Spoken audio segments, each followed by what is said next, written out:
ভাই বর্তমানে মার্কেটে স্মার্টফোন কিনতে গেলে এত পরিমাণে মডেল চুজ করা নিয়ে কনফিউজ হতে হয়, আমি নিজেও কয়েকদিন ধরে ফেস করতেছি। আমি আমার বড় ভাইকে একটা ফোন কিনে দিব, এখন নিজেই আসলে কনফিউজ যে কোনটা কিনবো। লাইক দেখেন এত মডেল, এবং আপনি যদি বাজেট সেগমেন্ট ধরেন 10 থেকে 15,000 টাকা, 15 থেকে 20,000 টাকা, 20 থেকে 25,000 এবার ধরতে থাকেন, প্রত্যেকটা বাজেট সেগমেন্টে দেখবেন যে 4 থেকে 5টা ফোন আপনি পেয়ে যাচ্ছেন। এবং সাপোজ আপনি 20,000 টাকা একটা ফোন কিনবেন, এখন 20,000 টাকা একটা মডেল চুজ করলেন এবং দেখবেন যে ওর থেকে মাত্র 1,000 টাকা বেশি দিলে আপনি আরো একটু ভালো ফোন পাচ্ছেন। তাহলে আসলে কোনটা কিনবেন? এরকম কনফিউজের কারণে আমার কাছে মনে হলো যে 2025 সালে একটা বাইং গাইড থাকা উচিত, তাহলে এত কনফিউজ না হয়ে অ্যাটলিস্ট সে একটা ফোন কিনে ফেলতে পারবে সহজে। সো প্রথম যে জিনিসটা আপনাদের দেখা উচিত সেটা হচ্ছে যে আমাদের বাজেট কত। মানে এখন আমি যেটা বললাম যে বাজেট বাড়াইতে যত থাকবেন তত ভালো ফোন পাবেন, বাট আলটিমেটলি আমরা একটা ফোন কিনে কি করতেছি? সেই একই কাজই কিন্তু করতেছি, সোশ্যাল মিডিয়া ইউজ করতেছি, ইউটিউব ভিডিও দেখতেছি, হয়তো গেমিং করতেছি। আর যারা ছবি টবি তোলেন তারা নর্মালি ছবি তুলতেছেন। কেউ তো আর ভাই ফোন দিয়ে প্রফেশনালি ফটোগ্রাফি করে না। হ্যাঁ, যারা কন্টেন্ট ক্রিয়েট করে তাদের হিসাব আলাদা, তাদের এই বাইং গাইডও দেখার দরকার নেই, তারা সব থেকে দামি ফোনটাই মার্কেট থেকে কিনে নিবে। ফাইনাল কথা হচ্ছে যে ভাই আপনার যদি বাজেট থাকে 20,000 টাকা, তাহলে 20,000 টাকায় আপনি স্ট্রিক্ট থাকেন, ওর থেকে বেশি টাকা দিয়ে দেনাদায়িক হয়ে কষ্ট করে ফোন কেনার কোনো যুক্তি নাই। হ্যাঁ, সর্বোচ্চ হয়তো 500-1,000 টাকা বাড়াতে পারেন, কিন্তু এর থেকে বেশি টাকা দিয়ে আমার কাছে টাকা আছে 20,000, আমি 40,000 টাকার ফোন কিনলাম 20,000 টাকা দেনাদায়িক করে, এইটার কোনো যুক্তি নাই ভাই। কারণ আপনি যখন ফোন কিনতেছেন, কেনার আগে আপনার হয়তো একটা হাইপ আছে, মনের ভিতরে একটা যতনা আছে, কিনে ফেলবো, কিনবো, এটা কিনবো, ওইটা কিনবো। ভাই দিন শেষে যেটা বললাম, ফোন কিনে ওই ইউটিউব ভিডিও দেখবেন, ফেসবুক চালাবেন, হয়তো একটু ছবি টবি তুললেন। সো কেনার পরে কিন্তু ওই যে দেনার ভারটা মাথায় থাকবে, যে কারণে আমি বলবো ভাই 2025 সাল আসছে, শুধুমাত্র ফোন দিয়ে শো আপ করার কোনো লজিক নাই। ফোন কেনার ক্ষেত্রে বেশি বাজেট দিয়ে বেশি দাম দিয়ে ফোন কেনার কোনো যুক্তি নেই। আপনার যে বাজেট আছে সেটা দিয়েই ফোন কেনার জন্য স্ট্রিক্ট থাকেন, সর্বোচ্চ 200-500 টাকা এদিক সেদিক করেন আর কি। দ্বিতীয় একটা কনফিউশনে আপনারা পড়বেন না, সেটা হলো অফিসিয়াল ফোন নাকি আনঅফিসিয়াল ফোন। অফিসিয়াল ফোন আর আনঅফিসিয়াল ফোনে কিন্তু কোনো তফাৎ নেই। যে তফাৎ সেটা হলো আনঅফিসিয়াল যে ফোনটা, সেটা বাংলাদেশে অফিসিয়ালি বা প্রোটোকল মেইনটেইন করে আসেনি, বাংলাদেশের ট্যাক্স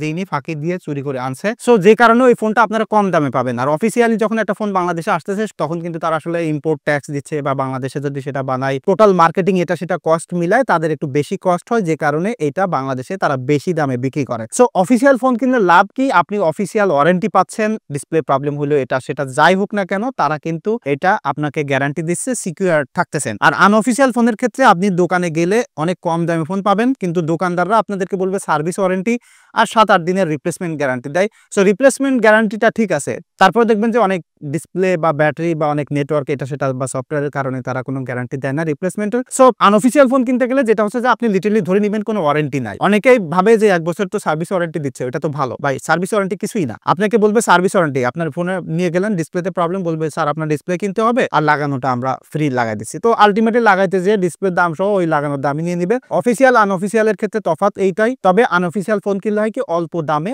ভালো জিনিস পাচ্ছেন, যেটা অফিসিয়ালের ক্ষেত্রে আপনি পাচ্ছেন না। হ্যাসেল ফ্রি থাকতে চাইলে আপনাকে অফিসিয়ালি নিতে হবে আর কি।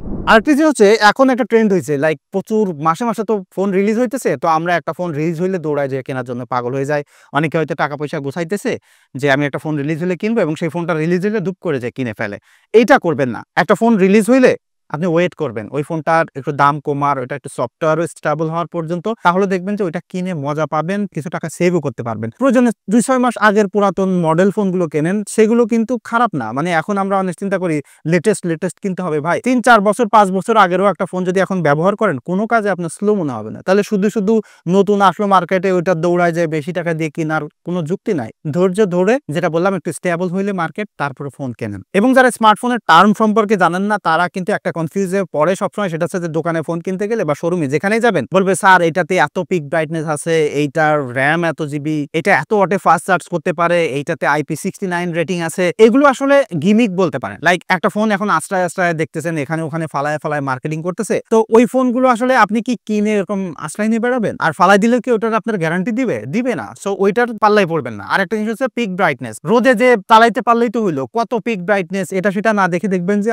HBM হাই ব্রাইটনেস মুডে কতটুকু যাইতে পারে। বা একটা জিনিস হচ্ছে এখন ভাই 20-25 হাজার টাকার ফোন কিনলে বা এর উপর থেকে যাই কেনে না কেন, আপনি নর্মালি যে কোনো ফোন এখন ডে লাইটে ব্যবহার করতে পারবেন, কোনো সমস্যা নাই। ফাস্ট চার্জের ক্ষেত্রেও একই কথা, বেশি ওয়াটের ফাস্ট চার্জ থাকা মানেই যে দ্রুত চার্জ হবে তা কিন্তু নয়। অ্যাকচুয়ালি ওইটা ফুল চার্জ হইতে কত সময় লাগবে সেটা কিন্তু ভ্যারি করে, যে কারণে ওইটা নিয়ে আসলে ওইরকম দৌড়ায় লাফায় পড়া কেনা উচিত না। সো এইসব নাম্বার গেমে না পড়ে আপনি জাস্ট ফোকাস করবেন যে আপনি যে কাজের জন্য ফোন কিনতে চাচ্ছেন সেই কাজগুলো ঠিকঠাক মতো করতে পারতেছেন কিনা, তাহলেই আসলে কিনবেন। আর একটা জিনিস আমরা বাজেট সেগমেন্টের ফোন কিনতে গেলে সবসময় করে থাকি, সেটা হচ্ছে তারা দেখে বেশি র্যাম, বেশি মেগাপিক্সেলের ক্যামেরা এবং ভার্চুয়াল র্যাম, এটা সেটা দেখে, মানে সবসময় নাম্বার একটু বেশি বেশি হইতে হবে। এটা কিন্তু সব থেকে বড় একটা ভুল ধারণা। 108 মেগাপিক্সেলের ক্যামেরা মানে যে বেটার ছবি উঠবে 12 মেগাপিক্সেলের ক্যামেরা সেন্সরের থেকে, তা কিন্তু নয়। আপনাকে দেখতে হবে যে আপনি কোন ব্র্যান্ডের ফোন কিনতেছেন, তাদের সফটওয়্যার অপটিমাইজেশন কেমন, ক্যামেরা প্রসেসিং কেমন, সেটার উপরে কিন্তু ম্যাটার করে। তা নাহলে দেখবেন যে 14-15 হাজার টাকায় 50 মেগাপিক্সেলের একটা ক্যামেরা সেন্সর পাচ্ছেন, আবার দেখা যায় যে 30-40 হাজার 50 হাজার টাকার ফোনে মাত্র 12 মেগাপিক্সেলের সেন্সর। নাম্বার বেশি মানেই যে ভালো ছবি উঠবে বা ভালো চলবে তা কিন্তু নয়। র্যাম, ভার্চুয়াল র্যামের নামে ডাবল র্যাম করতেছে, এটাও এক ধরনের scam. So software optimization matter করে, যে কারণে ভালো রিলায়েবল একটা ব্র্যান্ড দেখে আপনার ফোন কেনা উচিত। আর হ্যাঁ, বর্তমানে আরেকটা স্ক্যাম কিন্তু খুব বড়সড় ভাবে চলতেছে, সেটা হচ্ছে যে মোস্ট অফ দ্য কোম্পানি তারা এআই ফিচার নিয়ে আসতেছে এবং এআই ফিচার নিয়ে দেখাচ্ছে ভাই এটা করতে পারবেন, ওটা করতে পারবেন, এই ইমেজ রিমুভ করতে পারবেন, ওটা ডিলিট করতে পারবেন। বাট অ্যাকচুয়ালি দেখবেন যে ওইটার ঘুরে যদি আপনি কিনে ফেলেন, ফোন কেনার পর ওইটা ভাই কোনো কাজে আপনি ব্যবহার করতেছেন না, হয়তো বছরে 1 দিন 2 দিনও করেন না। সো আলটিমেটলি ওইটার জন্য আপনার বেশি দাম দিয়ে ফোন কেনার কোনো যুক্তি নাই। সো ফাইনাল মেসেজ যেটা, যে ভাই যে বাজেট আসে সেই বাজেটে ফোন কেনেন, বেশি টাকা দিয়ে শো অফের জন্য ফোন কিনেন না, বেশি ভালো ফোনও কেনার দরকার নাই। মানে এখন যেটা হচ্ছে যে 20-25 হাজার টাকার উপর একটা ফোন কিনলে ভালোভাবে চালাইতে পারবেন। সো আপনি আপনার পারপাসটা জানেন, কি কাজ করতে চান, সেই বাজেটের উপরে একটা ভালো ব্র্যান্ডের ফোন কেনেন, রিলায়েবল সফটওয়্যার সাপোর্ট আছে, তাইলে লম্বা সময় ধরে চালাতে পারবেন। আদার দ্যান দ্যাট যদি আপনি যদু-মধু একটা কোম্পানির ফোন কেনেন, সবকিছু বেশি বেশি, দেখা যাবে যে 6 মাস পরে ওটা স্লো হয়ে যাচ্ছে, 1 বছর পরে চালাইতে পারতেছেন না, বেচতে গেলে রিসেল ভ্যালু নাই। সো এই জিনিসগুলো মাথায় রেখে ফোন কিনবেন। আই হোপ যে এই ভিডিওটা সামান্য হইলেও আপনার কাজে আসবে ভাই।